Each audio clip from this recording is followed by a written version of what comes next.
今回なんでこのマシンなのかというと、もともと僕は第二次ブームのレッツエンドゴーが流行っていた時にミニ四駆を作っていた世代なので、同時期だったスーパーミニ四駆シリーズの車種を作りたいと思っていたんですが、このシリーズのキットがとっさに用意できなかったんですね。そこで第3次ブームになってから登場したいわゆるこのハイパーダッシュ軍団のマシンを1台選んで、チャンネルで取り上げてみてもいいのかなと、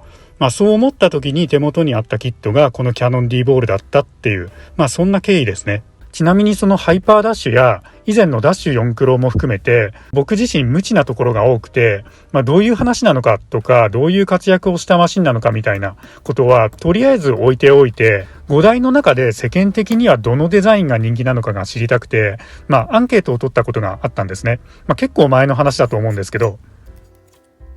いずれも車からは離れた形をしていて、キヤノン D ボールの場合はこの色も相まって昆虫みたいな印象を受けるマシンですよね。そんなキヤノン D ボールを今回、基本的な工作を中心にまとめたいとは思っていて、これまでも何度かやってきたように、車高を下げて肉抜きをして塗装という感じです。シャーシも MA のままでいきます。強いて言えば車高が下がった状態でフロントにスライドダンパーがつくように、ノーズの下を潜る形で装着できるようにしています。というのは、スライドダンパーを無加工で付けられる車種ってノーズの短いものに限られていて、それが結構なアドバンテージというかステータスだと思っているところがあって、そういう元レーサーのこだわりからですね、パテも車高を下げるために切り取って再接着したこのボディキャッチ部分に少し使っているだけなので、かなり抑えられていると思います。車高は下げようと思えばもっと下げることはできますが、電池の部分がより深く干渉してくるので、ボディのデザインや強度と相談してほどほどの高さとしています。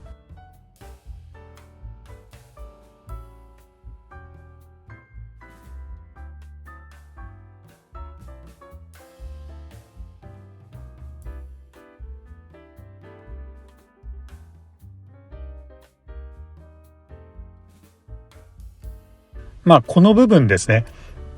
低くなるほどバッテリーホルダーが食い込んでくるような感じですね。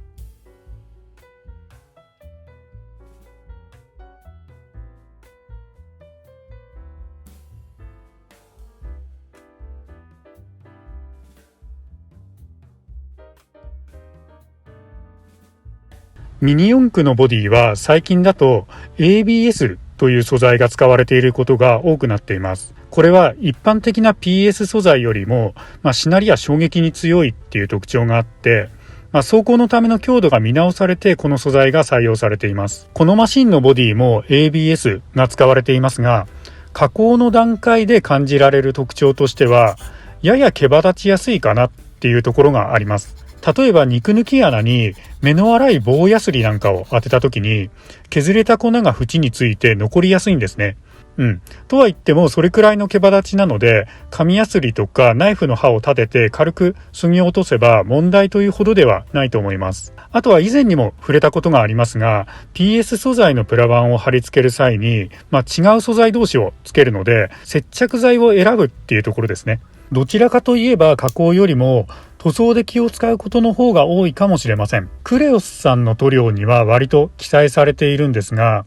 ABS 樹脂に塗ると塗料の浸透により割れることがありますのでご注意くださいっていう一文があるんですね。ラッカー系に限らず水性塗料にも同じ記載があります。普通に塗装する分にはそこまで気になることはないんですが、 ABS はこういう溶剤の浸透に弱いっていう特徴があるんですね。昔作ったブレイジングマックスをリメイクしますみたいな動画を前に撮っているんですけど、序盤に塗られている塗装を落とすっていう作業をやっているんですが、あの作業はボディが PS 素材だからできることで、 ABS だとペイントリムーバーが浸透してしまうのでできない方法で、こういう溶剤に漬け込んだりとか流し込んだりすると壊れやすくなるのは一番の注意点かもしれないですね。僕も以前 ABS 素材の A パーツを薄め液につけて割ってしまったことがあるので、皆さんも気をつけるようにしてください。あと、そこまで考えなくてもっていう深掘りした話にはなるんですが、この浸透するっていうのが塗装において全部マイナスに回るのかというと、むしろ表面上少しぐらい浸透してもらった方が塗料の食いつきは良くなるっていう見方もあって、そういう逆手に取ることも一応できるんですね。特にサーフェイサーを使わずに直接塗料をのせる場合や塗料を過剰に薄めた場合にこの特徴が生きてきます。実はそんなノリで塗装しているのがお手軽改造編だったりします。結構べったりと直に筆塗りしてますね。ちなみにもともとは PS 素材でプレミアム化の際に ABS に変更されているキットもあるので、必要なら事前に調べておくといいと思います。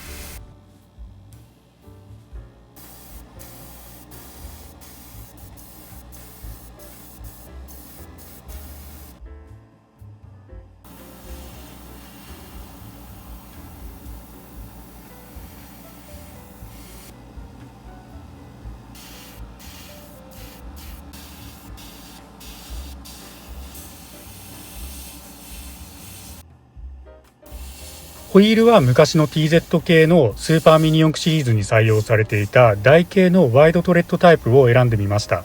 最初にも触れたんですが、スーパーミニ四駆のキットは絶版になっているものが多くて、今キットを用意しようとすると結構大変なんですよね。ただキットの中の部品単位でなら取り扱っているお店があるようで、このホイールも以前に新橋のタミヤさんでバラ売りされているのを見つけて、懐かしいと思いながら買っておいたもので、今回みたいに現在でも自然に適合するマシンはあるので、特にコンデレでは持っていて損はないと思います。最近のホイールに比べるとシャフトが抜けやすいので、走行用の場合は注意ですね。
これ狙っていたわけではなくって塗り分けてから気がついたことなんですけど、カラーリングがストームクルーザーなんですよね、完全に。こういうヒーローカラーが似合うデザインなので良かったかなと思う反面、どこか見覚えある感じになってしまったのはちょっと今回申し訳なかったかなっていうのもありますね。塗り分け自体はかなり計算づくで重ねる順番を決めています。最終的に下の色を全て隠蔽するスージーブルーで、特にテープの境なんかは厚塗りになる覚悟で進めたのと、さらにグラデーションを入れているので境目のリタッチもしづらいっていう、そんな心配を抱えての作業になっています。幸いブルーの隠蔽力に助けられた形で綺麗に塗り分けできたと思います。